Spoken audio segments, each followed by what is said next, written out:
Hello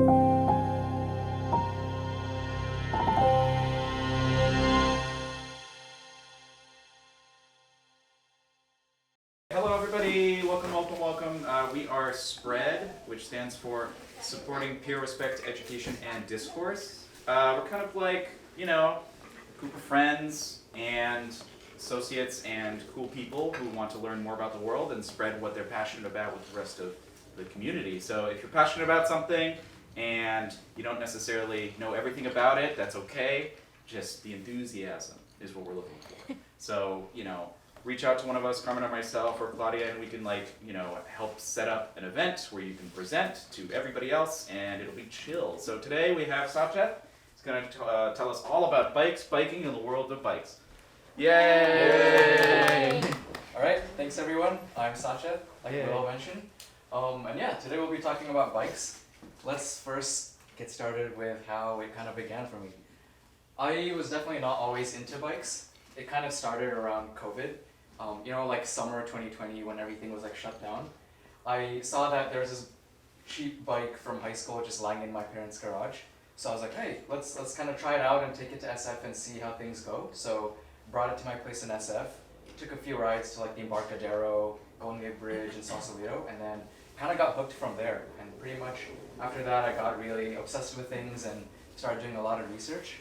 And kind of bought that bad boy over there 3 or so years ago, and then I try to keep consistent with my biking, going into a lot of events, go deep into the rabbit hole for parts, gear.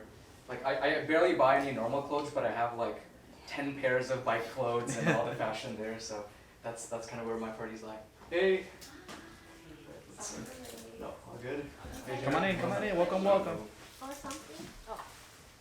Guys. Cool. So yeah, pretty much got obsessed into things, and I'm very average at biking, but definitely pretty passionate about it. And yeah, hoping I can spread some of the knowledge and kind of urge you guys to take up biking as well. So kind of before I get into all the technical things, I thought it'd be good to talk about why biking matters, and there's different aspects about it. And obviously one of the first things is health. If you look at that picture there, you can notice there's a lot of old people riding, right? Yeah. And this is actually a really common thing in the cycling world. It's really common, I'm in some of these events, and there's this 70-year-old guy that's just riding a beater, just wearing sandals.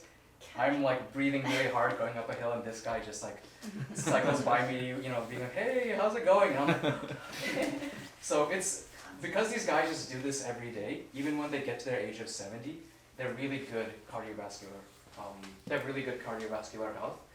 And one of the things about cycling that is different, it's similar to swimming, is that it's low impact on your joints. When you do a lot of running, you get some knee issues if you're not careful.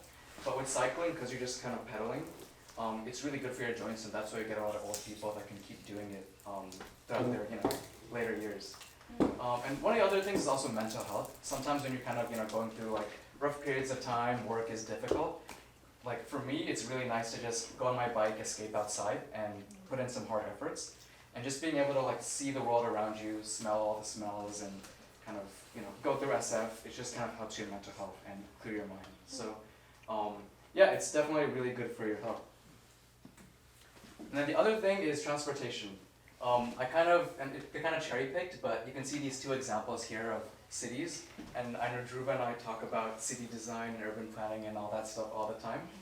But if you look at the picture on the right, I think that's New York City. One of the busy streets there, you can see a lot of issues with the cars. So first of all those cars are going to be really noisy. The engine, the tires on the road. It's going to be a lot of pollution from the exhaust. It's not a great use of the space. Think of all those cars. A lot of them are just going to have a single person, but it takes up almost the size of this living room. Yeah. Meanwhile, this living room, look at how big that bike is. It can fit 10 bikes. So it's a lot more efficient in terms of space. And if you compare it to that picture on this side, you can see how many bikers fit, how much more pleasing it looks for the city design. And that kind of thing is actually really common in Europe. A lot of cities like Amsterdam and London and places in Germany, they have these extensive bike highways where you can use it to get to work. And it's actually faster than cars because of how efficient it is, and there's no traffic, and it's just a much nicer thing to much nicer method of transportation. This is Europe. That's Europe. I think that's London. I just sort of found something on the internet, but I think that's London. Yeah, and yeah, probably New York City. And the cool thing is SF is actually really bike friendly. Like the hills are painful sometimes, but there's a lot of slow streets. There's a lot of streets in Golden Gate Park and your Great Highway that are close to cars. So a lot of people definitely do that. And the other thing I was talking to Will about is it's actually pretty fast on a bike. Like you think that, oh, my car, I'd get there like 3 times faster. But because of how cities are designed with like stop signs and stoplights, it's actually not that fast, not that much faster. Like sure, you'll get from one stop sign to the next stop sign faster, but then you have to stop there, and by the time you stop there, the bike catches up. And same thing with stoplights. So it's actually very efficient. And yeah, of course, it's space efficient and also, as I mentioned, pretty quiet. You're not going to have all the highway noise and things like that. Definitely not saying they can replace cars. There's a need for cars, obviously, but there's a lot of things for like, you know, like less than 5-mile commutes that bikes can sort of just replace. And it just makes cities a lot more cleaner and just nicer to live in. And yeah, like you've probably seen these around SF. These are e-bikes. Most cyclists are like totally for e-bikes because they help more people get on the road on their bikes and help bike infrastructure and that's like, this right here is just one less car on the road, right? And because they're e-bikes, you can, you know, suffer less on the hills and you can carry a bunch of kids on them. And these are like these cargo van sort of e-bikes. You can actually do a whole bunch of groceries on them and it's pretty efficient. I'd say the only thing is, in SF especially, like bike theft is a thing. So it's sometimes kind of annoying to have to worry about that. It's an unfortunate reality, but there's things you can do, like get better locks. Some of these e-bikes, they have like motion sensors and things if you're not within distance or range of the bike, that'll like raise up an alarm. But yeah, it's.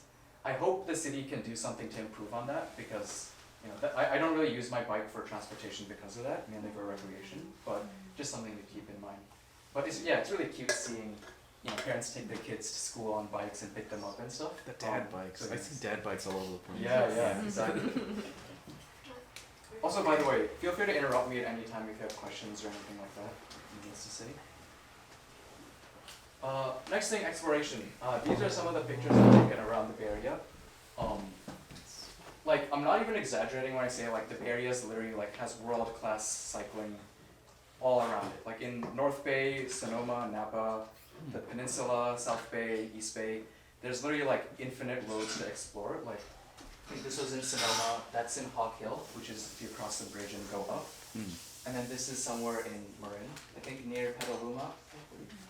But it's really great, and you get all these rural, small roads, which are just awesome to explore with not many people around. And biking is a really good way to experience that. Okay. I can get it. You sure? Yeah. Okay. It's a really good way to experience that. When you're in a car, you're kind of trapped in this box, and like you don't see the area around you as much.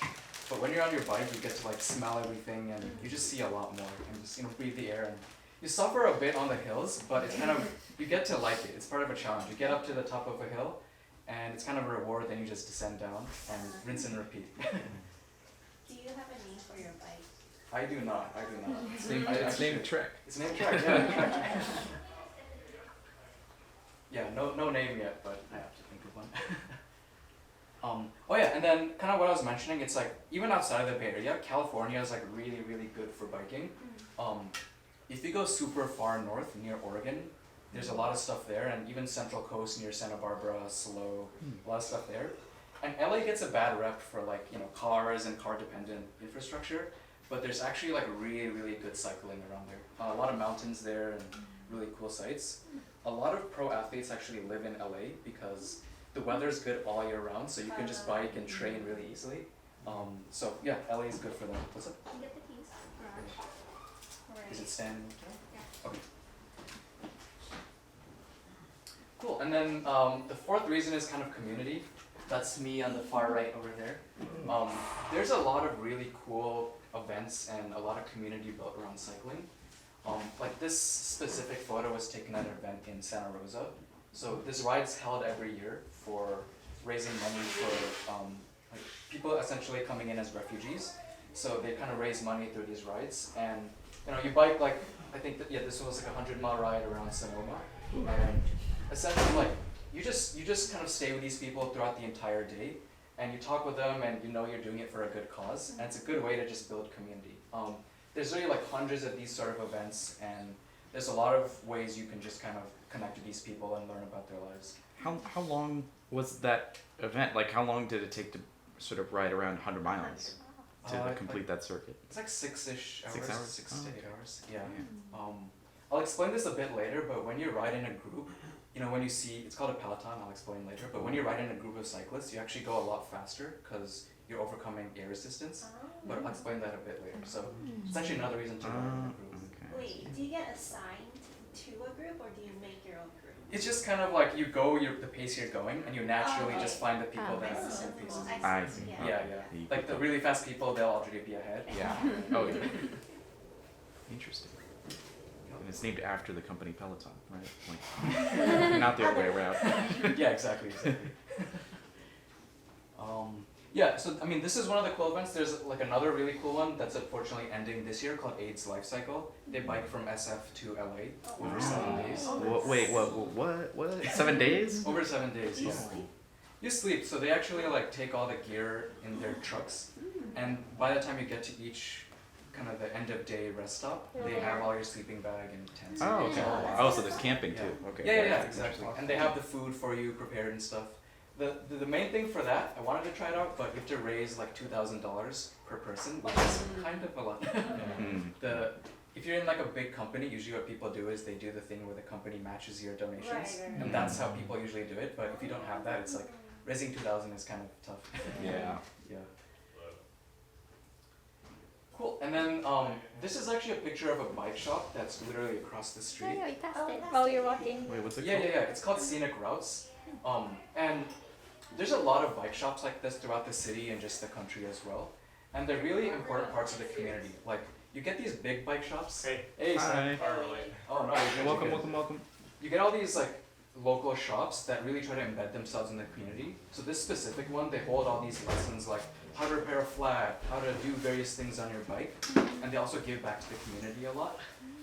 And obviously in like the age today where like you have all these like big shops, like big bike companies that are like doing all these, they're trying to expand.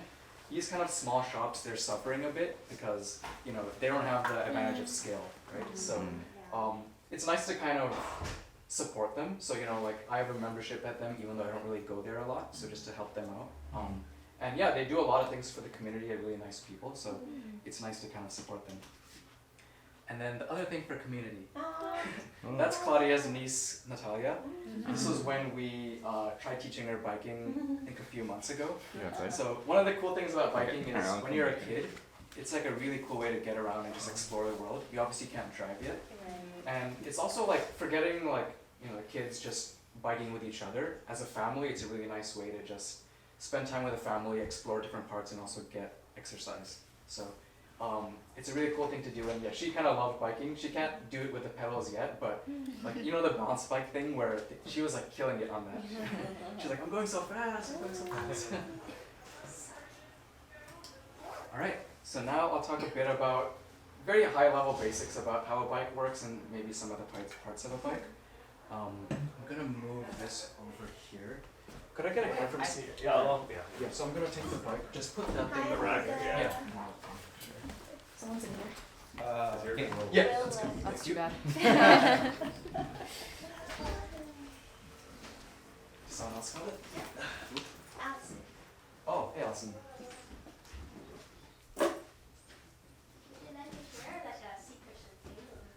Right, so to kind of explain, what's up? I said that's a cool setup that you have right here, front and back. Oh yeah. That's really cool. It's like an AR sort of setup.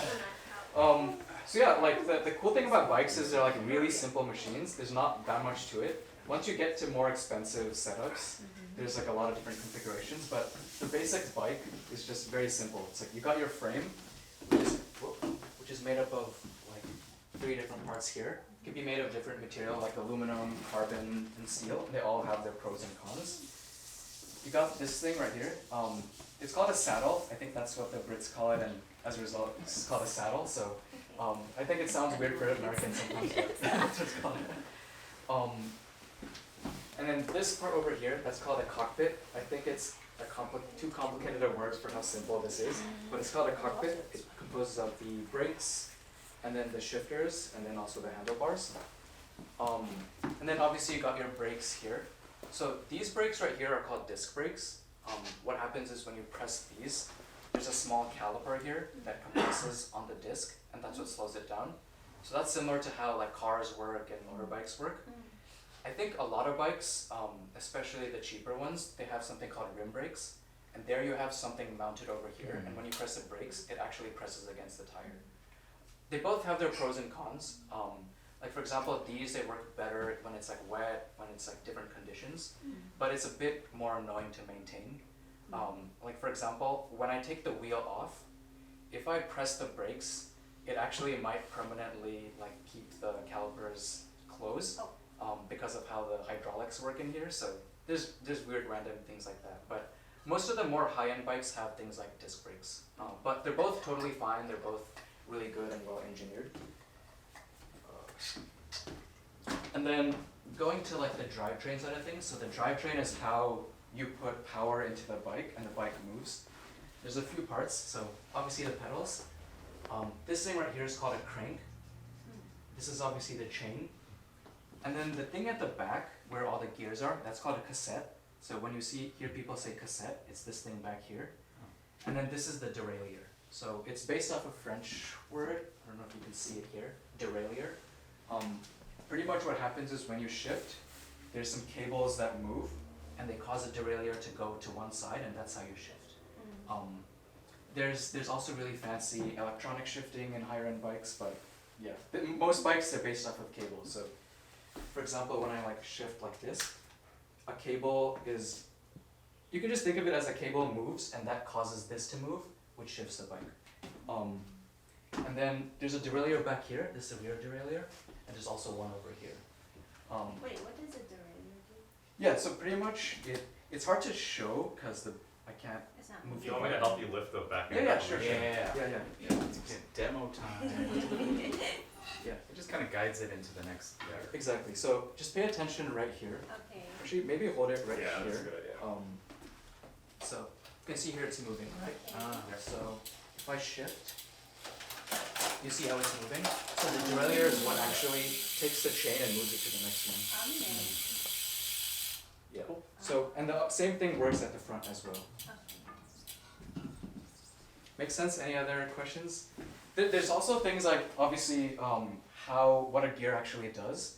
There's like easy gears, hard gears. I don't want to complicate it too much. It's one of those things, it's like, just go on the bike and experiment, then you'll be like, okay, this is easy, I can go up a hill. Or it's hard, go down a hill. You don't have to explain the math, gear ratios. I think that just overcomplicates it. But that's what they're used for. So when you're going up a hill or you're going kind of slow, you can go into a easier combination of gears, and that'll make you'll go a lot slower, but it's actually easier to pedal. But when you're going downhill or on flats, you go to a harder gear and then you can go faster. So One again, being easier than 5 being harder. yeah, like even the numbers aren't really standard, but like I think on most bikes when you do see the numbers, that's accurate. Okay. Yeah. And like just to go into it a bit more, what actually determines it is the gear ratio. So if you divide the number of teeth on the front gear by the back gear, if you do the division there, the higher the division, the harder it is. So you can just do different combinations of gears and it gets to different levels of difficulty. Oh, so the less teeth on the back, the harder the gear. Exactly. And it's the opposite in the front. So you do the division. Oh, Yeah. okay. Gotcha. So some bikes actually, they just have a single gear at the back. I'll explain later, but that's usually for gravel bikes. They set a single gear over here to simplify things, but then the range at the back is really big. So it simplifies that you don't have to like front shift anymore, but all the kind of division of gears happens in the back. And then I think a lot of the bikes you probably grew up with as kids, they probably had 3 at the front, but that's actually becoming less of a thing because it's just overly complicated. And with just 2 gears in the front, you can get most combinations easily with less complication. I haven't seen 3 in a while. Yeah, it's usually the older ones. Yeah. Any other questions on How general heavy things? is your bike? I think, I don't know, once I add things onto it, it gets heavier, but I think 18 pounds or something. It's definitely pretty light, it's on the lighter side. Yeah, some of the bikes get really light. But the funny thing is, for pros that are racing, there's actually like a limit to how light your bike can be. So what they do is they actually like have to put weights and stuff on the crank or on the frame to like meet the minimum UCI requirement. That's the board that controls all this stuff. Interesting. So there's all these nuances there. I'll get to this a bit later in a few slides about like weight and how it's like, some people obsess over it too much. They're like, oh, I have 5 grams. It's like, you can just not eat like a French fry. So, yeah. Anything else? Any other questions? I don't know if, well, you might get to it later, but like I've always had the intuitive definition of like there are road bikes, hybrid bikes, and mountain bikes or whatever. Yeah. I don't know if those are like real distinctions or if it's just like. Yeah. I'll definitely get to that in a future slide. Oh, okay, cool. They're real and not real. A lot of it's marketing, Okay. but there are differences. I'll leave it at that. But I'll elaborate more in a future slide. If you want examples, Amukta brought a hybrid-ish Okay. one, and we can go Like take a flat look power, at flat power hybrid. Yeah. Yeah. that's Okay. right. Yes. Yes. Cool. Next slide. All right. So yeah, I'll kind of talk a bit about aero and weight. I won't bore you guys with math and stuff, but just so you'll understand some of the principles behind like how to choose a bike, why there's differences and things like that. And actually, Stan, let me just move this. All right. So aerodynamics. So a lot of people just kind of talk about this a lot in bikes. So after you get to like 7 to 10 miles per hour, the main resistance that you're facing is actually from the wind. Because, air is a fluid, so when you're moving, it's pushing against you.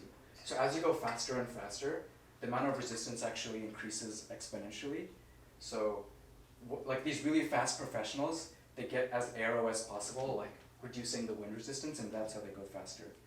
And if you can look at these images here, I don't know if it makes sense, but you can see like in the top picture, you're more upright. And then as you get down, you're more and more hunched over.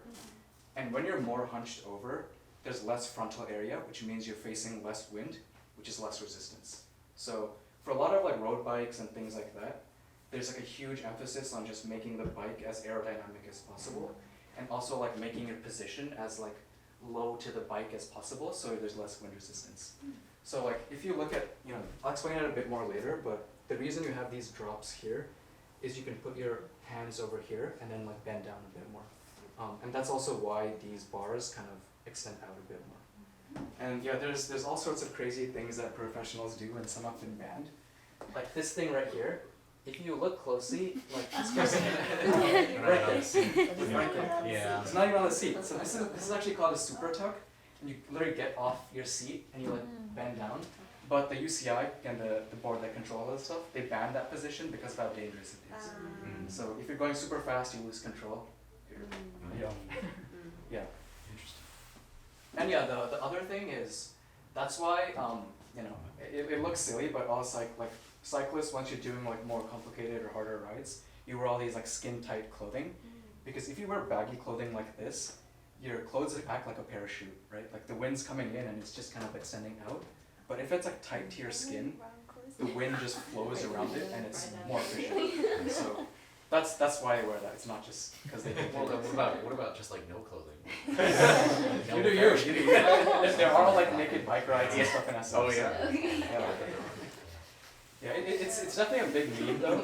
Like they sell like aero socks and things, and like that's why like cyclists shave their legs and things like that to just get more aero. And part of it is like, sure, you're like very slightly becoming more aerodynamic. But it's crazy. Like the aero socks, like they're like $100, and it's like we're like, why? Like Yeah, I don't. it's like, okay, if you're professional and someone's like buying it for you, sure. Yeah. But if you're just like an average Joe, it's like, dude, you're just there's other things you can do to get faster. Is that a thing? Like among professionals, they get like sponsorships from like Nike or whatever, or like. Yeah. So all like the professionals, like the interesting thing is like they don't choose anything they wear or the bikes they get. Their team is sponsored by some brand, like Trek could sponsor it, and even like the gear on their bike, like even if they hate it, they have to use it because they're sponsored and they get it for free. So, Nice. but that's professionals. It's like they get all top high end stuff. It's a whole thing. And yeah, this is kind of, I was mentioning Peloton. Yeah, I know we were joking, but the word, the bike Peloton, the, you know, like the indoor bikes, it comes from this French word from a while back. And it's what happens, like if you see cycling races or even just people going out on casual rides, you'll see they're usually bunched in together. So this guy on the front, he's facing all the wind resistance, and it's really hard for him. But all these guys in the back, you actually save like 30% energy, which is a lot. So that's why when you're in a huge group together, you're kind of strategically packed in, you save a lot of energy. And in these group rides and professional races, there's these things called pace lines. So what happens is like this guy at the front, he'll spend like, you know, a few minutes or something at the front, just going all in, high heart rate, facing all the wind. And then he kind of pushes off to the side and goes to the back, and then the next guy comes up. So then you take turns, and that's how you just get faster and stuff. I'll briefly touch on this later, but like professional cycling racing, there's like a lot of strategy towards it because of the aerodynamic component. So they do all these things where they like block other teams from getting aero advantages, and they do these pace lines and things. And another cool thing is like in all these cycling teams, it's actually like a team-based thing. It's not an individual race, even though like there's an individual winner. So what usually happens is you get like the best guy over here, you know, the top guy on your team, and you save all his energy until you reach a climb. And when he's like fresh there, then he just like jets out and kind of makes his way to the top. So there's a lot of strategy there. They all have these headsets that their managers are telling them like where to go. It's pretty complicated and intense.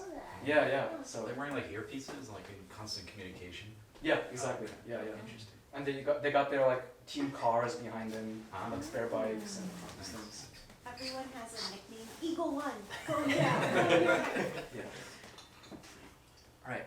And next thing is weight. So on flats, weight is less of an issue, but as soon as there's a small incline, gravity kind of works against you. So this is the kind of thing I was mentioning. It's like, oh yeah, 5 grams. As you get steeper, every gram kind of hurts you. And the important thing to remember is like it's not just the bike's weight. Like you are part of the bike. You are part of the moving object. So you know, people say that like, oh, I gotta get a light bike, then I'll be fast. But if you're like 500 pounds, it doesn't matter like if the bike's like 1 pound lighter, right? So when all these people kind of obsess about like, oh, this is like 100 grams lighter, like as I mentioned before, like you could easily just watch your nutrition and lose weight, and that also does the same thing. Now, when you're professional, when you have like super low like body weight, body fat, when like everything else is optimized, you have like no upper body strength, anything like that. like literally, if you look at some of these guys, it's like they have no upper body strength at all, and then like hip down, it's all. It's because like they literally like every muscle that they have in their upper body works against them when they're climbing, right? So like they don't do any of that at the gym. It's all just pretty much leg stuff. But yeah, you'll kind of hear about it. If you're looking to buy bikes, don't worry too much about the weight.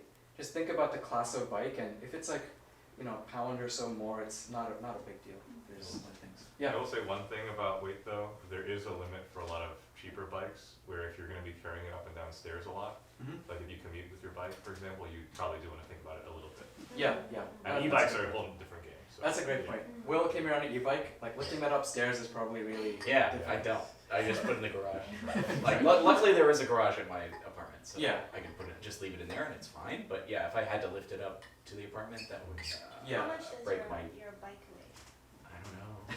I could look it up. It's in the manual. Like, oh, you need the latest and greatest, you need electronic shifting, you need disc brakes, and like none of that is true in my opinion. Like the bike's a pretty old invention and hasn't changed much. Like, the shape's been the same, the shifting mechanism's the same, the brakes have changed a bit, but a lot of it's the same because it's like tried and tested. You know, everything works. So in my opinion, if you're looking to get a bike, you can get something decent that's used in that budget, $200 to $500 for, you know, on Craigslist or Facebook Marketplace. And that gets you something, you know, pretty good that can transport you from place to place and won't just break down on you. And then the big thing I'll kind of stress is if you ride your bike more, you have to like worry about maintenance. I'm assuming like when you were a kid riding your bike, like you didn't do anything, right? You just, the bike was there years and you just picked it back up, no issues. And it was probably fine, But like, there's all these things on the bike that wear down, like the brake calipers wear down, the chain wears down, even the cassette needs replacing every like year or 2 years or so. The bar tape wears down, the tires need to be replaced. So if you don't like keep on top of the maintenance, you can easily like run into an issue where like your chain breaks in the middle of a ride, or your tires have less traction because they're worn out. So just kind of be mindful of that, and I'll kind of touch on things to sort of keep track of if you're to buy a bike. Yeah. If you guys want to see an example of good used bikes, you can get the 2 that we brought today are also. So if you want to poke around them after you're done. Yeah. it's also And good. you kept them in the garage. They're in the garage. We can all Okay. like take a field trip. Okay, yeah, for sure, for sure. Alright, maintenance. So I'll kind of split this into 2 things. One is like before most rides, and then one something to do every few months or every year, few years. So the first thing, obviously, make sure your brakes work. You don't want to be going, like 30 miles per hour, and you're like, uh-oh, my brakes don't work. Luckily, the bikes have 2 brakes, so it's kind of a fail-safe in case one of them don't work. But it's always good to test that before. Obviously, ensure the tire has enough air. This is a personal thing as well. Like, there's no specific number I can give you. There's this calculator that you can find online that you input like your weight, what kind of roads you're going on, what kind of tires you have, and it'll give you an ideal pressure.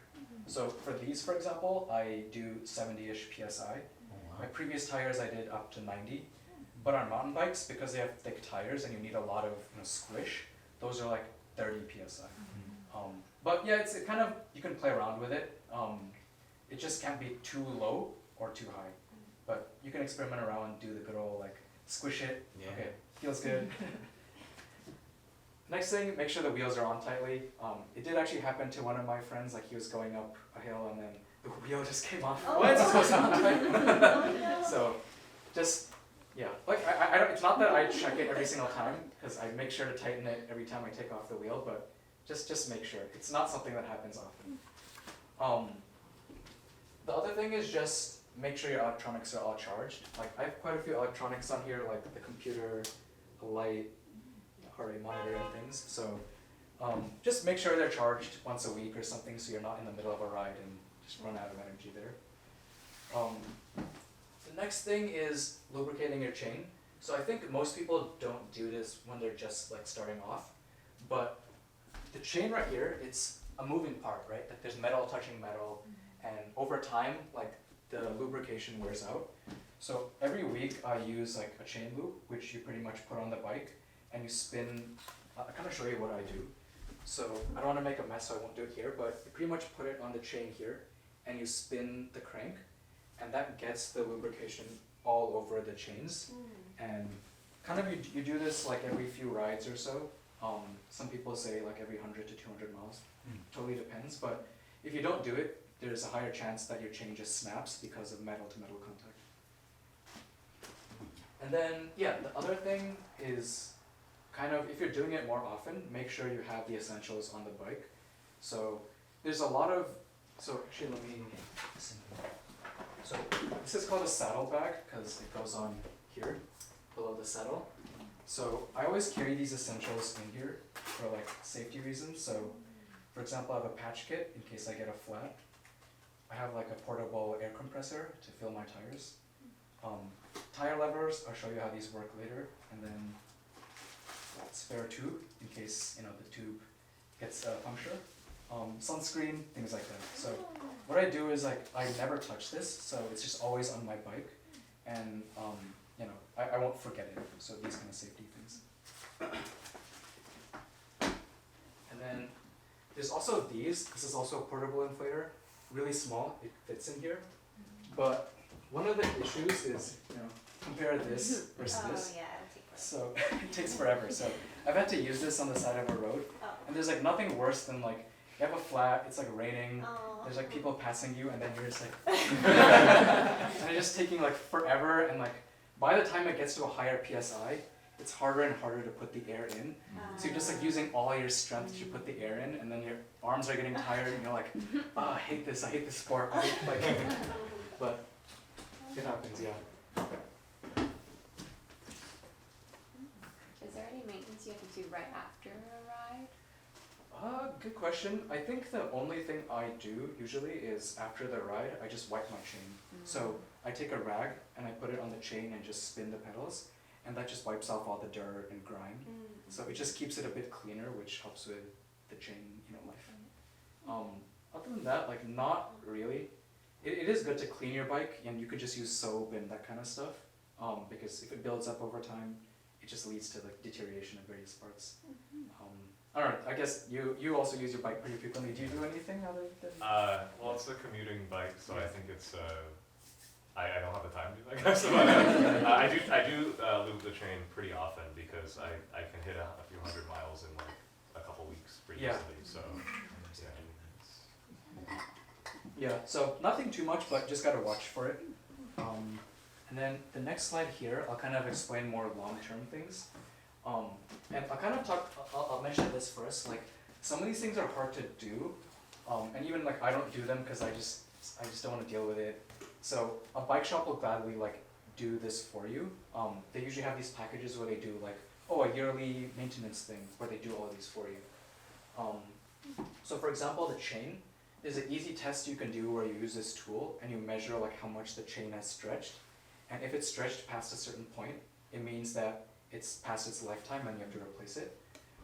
Same thing with the cassette. So as I mentioned, the cassette is this thing right here, the gears at the back.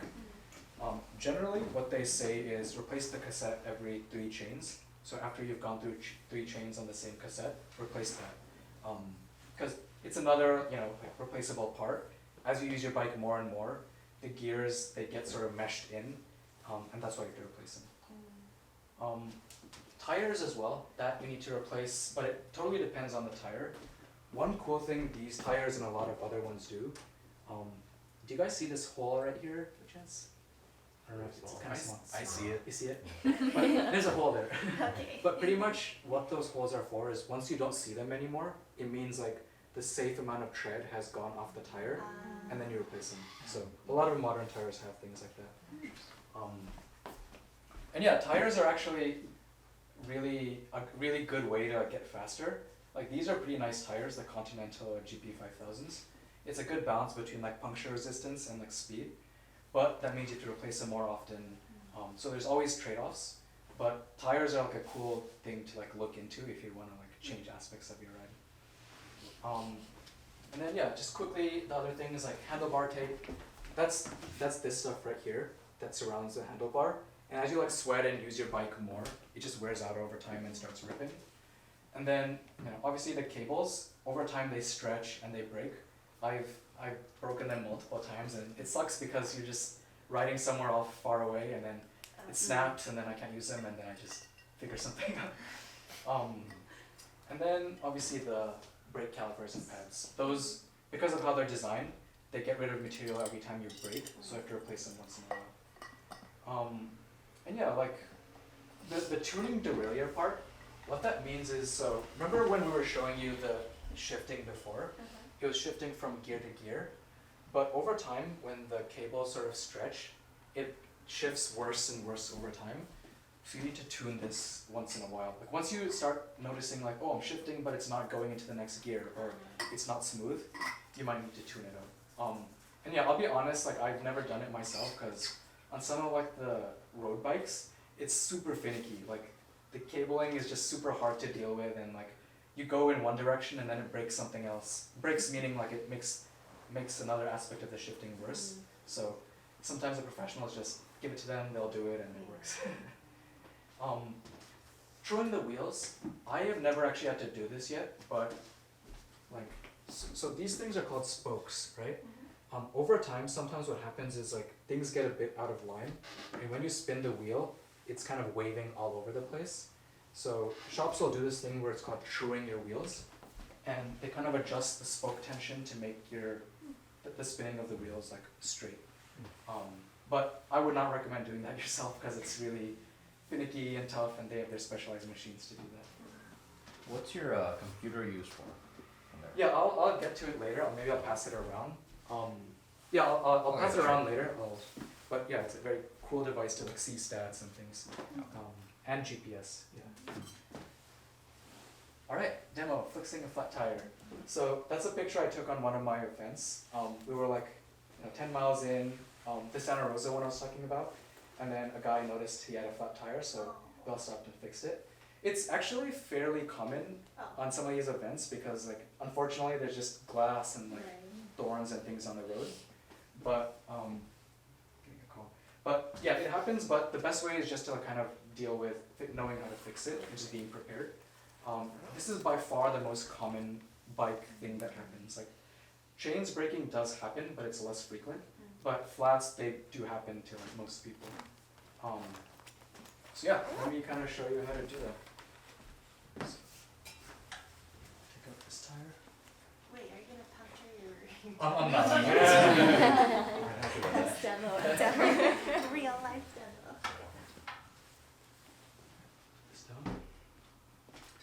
Alright, so before I actually like remove or show you how to do that, there's a lot of different types of tires and wheels, but the most common one, the tire is the thing on the outside, the rubber, and inside there's like a balloon, you can think of it.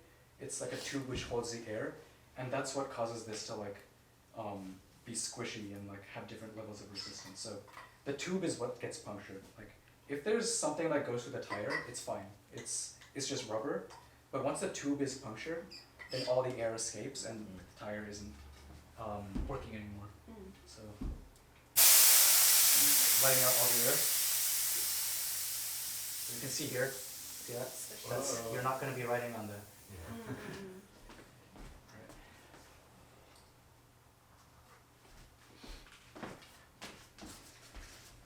Alright, so the first thing we have to do to actually let me start here. So we have a puncture, right? The only way to fix this puncture is to replace the tube or fix like the hole in the tube. So that's our goal.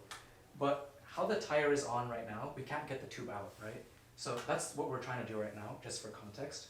We have to get the tire unseated and then take the tube out, do whatever we want on the tube, and then put it back in and then keep riding. So it's not a very graceful thing to do because you're just on the side of a road and Yeah. But the first thing you want to do is unseat the tire from the rim. So what I'm going to do is I'm going to push on the sides and that'll get it out from under the bead, that's what it's called. That's what I'm doing right now.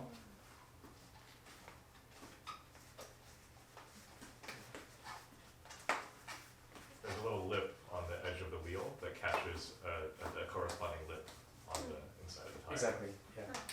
So if you look here right now, you can see the rims. I unseated the tire from the rim bead, that's what I just did. So now what we want to do is we want to lift the tire over the rim and then we can pull the tube out. So that's what I'm going to be trying to do right now. And that's what these tire levers come in. So. And yeah, also just keep in mind, usually when you're doing this, you're just kind of suffering and you're in the middle of a ride. You're not just in some comfort. So. Okay, so how these work is you kind of take these and put it under the tire and you lift it over the rim. So that's what we use for. So you're going to put it under the tire. You see how it comes over right there? And then usually you carry a few of them and then Are they different sizes or? they're all the same, but usually you can't just use one. Like you get one part of the tire out, then use another one to get the other, and then you pull it all around. So let's take this off. Pull it over and then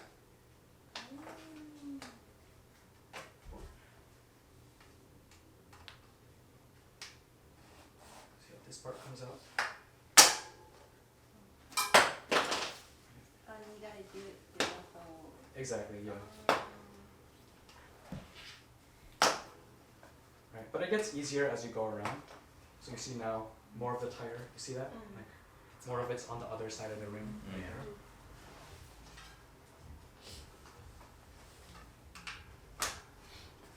Now, since a lot of the tire is off, it gets much easier.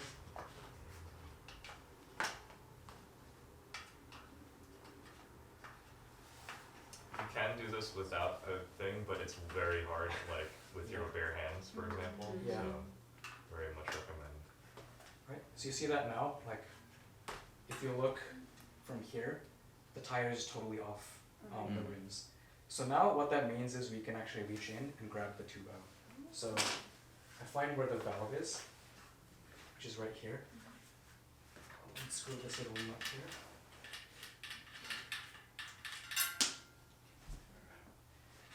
And can you see the tube right there? That's the inner tube. So then you just can pull it right out.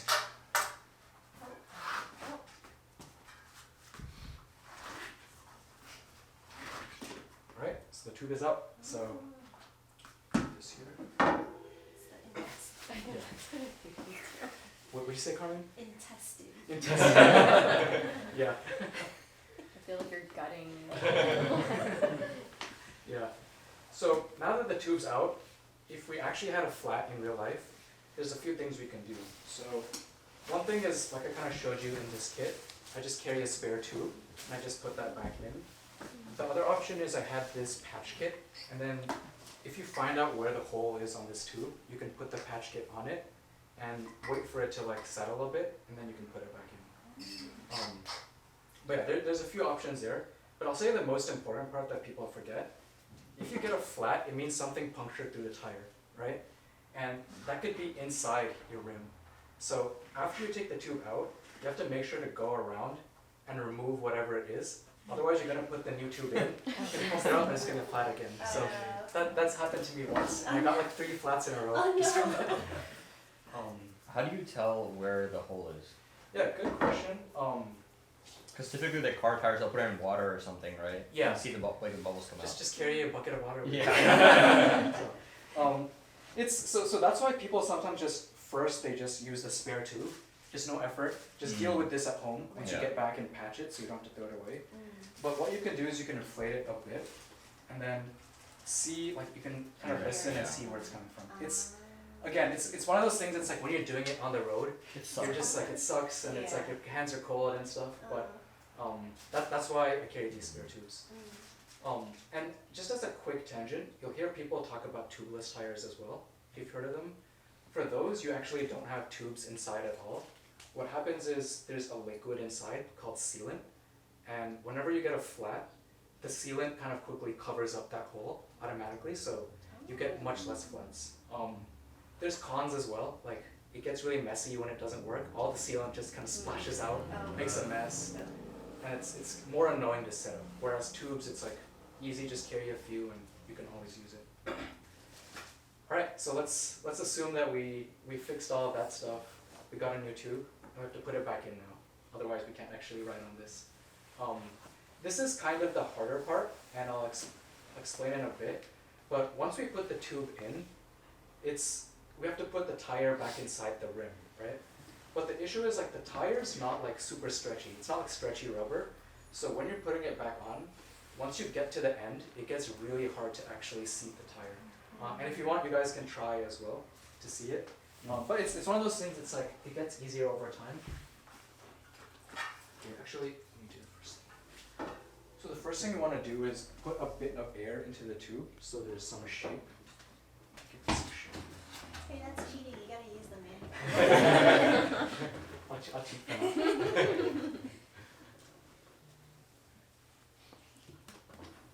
So I'm just filling it slightly.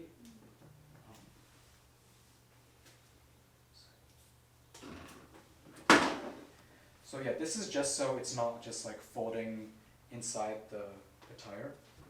I've always wondered, like, why is there 2 different types of valves? There's like the Presto valve and then there's the other valve, like Yeah.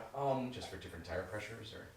I don't know about pressures. It's just honestly, I don't know if there's like a good reason. It just exists, so I have to deal with it. That's my understanding. Just Just different standards, yeah. Yeah, it's like just like different kinds of USB, different kinds of like video. Yeah. It's just, but most road bikes will have these, which are called the Presto valves. The bikes you probably rode in as a kid, those have the other type, which is called Schrader. But these are common on road bikes. Alright, so now we put in a bit of air in this. Put down where the valve is. So put the valve inside, and then we have to pretty much put the tube inside the tire. So not a graceful thing to do, but gotta do it sometimes. And also when if you ever watch professional racing, obviously they can't fix their flats, right? They're like under time pressure, so their team cars will just have whole bikes and tires, and they just replace it and go on their way. So it'd be nice if we got that too. Car phone as well. Triple A. Alright, so what I did right now is I just put the tube back inside the rim. And now we have to seat the tire back on. So as I mentioned, this is like the harder part. So what you want to do is start opposite the valve and just use your hands and then put the tire back on the rims. So you go here. So put the tire back on under there, and then you can just use your thumbs. So it's easy right now, but once we get to like the 10 o'clock, 2 o'clock, it's gonna get really tough. Let's get it around.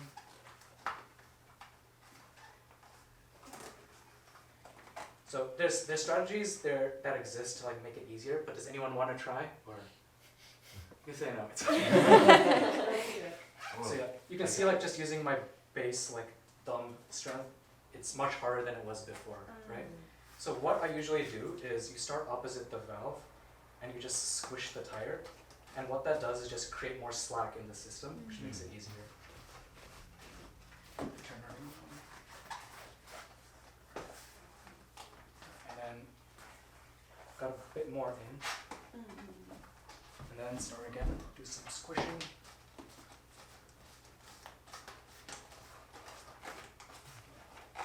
Is this what my car tire is like too? Is it? They use like big tools to put car tires on the wheel as well, because for those it's impossible to stretch them. But same concept. Same concept. Same concept. They don't have an inner tube though. They don't have They an just seal against the wheel of your car. Yeah. Okay. Interesting. Yeah, those are like sealant kind of stuff, right? No, they don't. They use the fact that the rubber is a lot harder Oh, and can form a good seal against the car wheel. okay. So, Is it a full rubber tube, or is it like? Oh, nice. it's not. Yeah. Oh. Yeah, it's just like the outside of the Oh, okay. tire here. It's just there's no inner tube. They just use the fact that there's enough force holding the Okay. tire on the wheel. Gotcha. Yeah, so once the inner side is metal. You make it look really easy. Yeah, You're no, good. I've never gotten it that easy. That's impressive. Are there no tools to like make that easier? So the thing is, you could actually use a tire lever to do it, but from what I've seen, people don't recommend it because what can happen is, if you accidentally do it incorrectly, you can puncture the tube again. Yeah. So That's what I was why. worried about. And it's honestly, it's one of those things. It's like just keep doing it. I made the mistake like, you know, for the first year or so, I just saw videos on how to fix flats. I'm like, oh, easy, I can do it myself. And then when it actually happened, like I just couldn't do it because you have to actually like try it out. Right? So it's just one of those things you have to try, and yeah, it gets easier over time. And the other thing is like, depending on the tire, some ones are easier to mount, some are like really hard. It's usually the performance ones that are really hard, whereas like, you know, cheaper or like more endurance-ish tires, those are easier. Cool. Yeah, cool. So the final thing before I pump it out, you have to make sure that, like, you have to peek inside and make sure that the tube's not like poking out, because if it's poking out and you pump in the air and it gets stuck between the tire and the rim, you're gonna puncture it, right? So there's all these things. So I'm just gonna do a quick look around. Then look in. I don't see the tube. And yeah, that's pretty much it. I'll pump it up later, but. Demo. Don't forget about your valve stem Oh yeah. Thanks. Is having nails a handicap then? Because like if you have like sharp nails, would you puncture it as well pretty easily? It's very specific. and actually maybe breaking your nails is Yeah, that's what Is I that Yeah. an issue?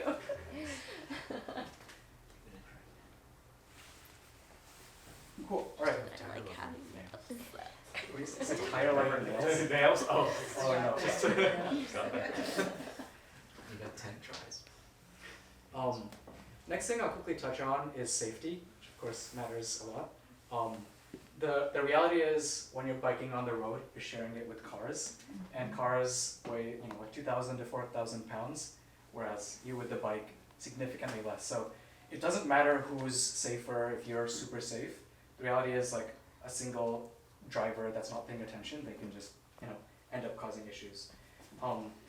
So kind of some of these should be obvious. So helmet, obviously wear your helmet. Gloves are really nice because when you're like sweating, it helps kind of reduce the amount of sweat that goes on the handlebars and keeps you some more grip. But also, like, if you are to crash, when you have gloves on, it makes sure that like a bunch of pebbles and things don't go into your home. So if you push on, it prevents a lot of road rash. Lights are really good for just getting driver's attention. It's not for you to see, it's for other people to see you. So I always have like front lights and then rear lights here that just kind of announce your presence to cars. Biking with groups of people is good. I don't follow that unfortunately as much, but when you're with a larger group of people, you're more easily seen, and if something happens, there's like a group of people to help out. The good thing is like in the Bay Area, there's just a lot of bikers in different communities, so you'll usually like run across a bunch of bikers and they can help you out if anything happens. Reflective and bright colored clothing, again, makes you look more visible, especially when it's darker. This thing is the one that I think a lot of people are surprised with. So when it's like these 2-lane narrow roads, what you should actually do is not go on the shoulder, because if you just stay on the shoulder, cars will think they can just stay on their lane and easily pass you. But if you take the lane, as in you go in the center of the lane, then they're forced to like go into the other lane and pass you. So they're less likely to be sort of like risky and like, leave like a few inches by you. Yeah. So that's one thing I've said. Obviously there's a bike lane, go in the bike lane and stay there, but that's one of the important things. And then it's good to stay to like areas frequented by cyclists. If you look on Strava, which is like an app I'll kind of describe later, they have this huge heat map which shows you like which roads are frequented by cyclists, and it's good to stick on those. So that's pretty handy. All right, equipment. Obviously touched on some of these. The latter two are things I'll talk about. So if you have like baggy pants, sometimes they get stuck in like, not stuck, but they touch like the crank and the chains. So there's these like fastener things you can just tie around your pants. So it just keeps things more tight to your legs. And then the other thing is like a saddlebag. That's what this is. And you can like mount your light to it. You can keep a bunch of things, and you can even put like food or other things in there if you want. Pretty handy to just have that always on your bike. And yeah, that's there's different sizes of them. Like some are like huge, I can carry a tent. Some are like really small. So depending on what you need. All right, improvements. So those are kind of the basic things I talked about. I kind of talk a bit more about like some things you can do to like, I guess, take it to the next level or just improve and get faster. None of these are required at all, but if you get into like the hobby a bit more, it's like things that kind of help out and make you go faster. Cool, so one of the first things that people do is get cycling shoes and pedals. So if you look at these pedals right here, you'll notice they look kind of weird, right? They have like holes in them and like some weird spring attachment there. So the reason is like they work with these shoes that I use. So these are cycling shoes, and these things are called cleats. So essentially when I bike, this gets attached to the pedal, so you're like attached to the bike.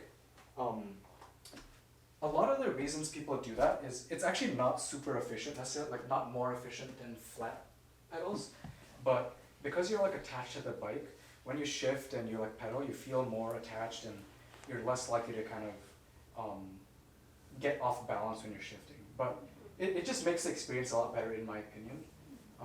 So that's one of the things people do. There's different kinds of shoes and pedals like there is with everything, but that's one of the common next steps people take.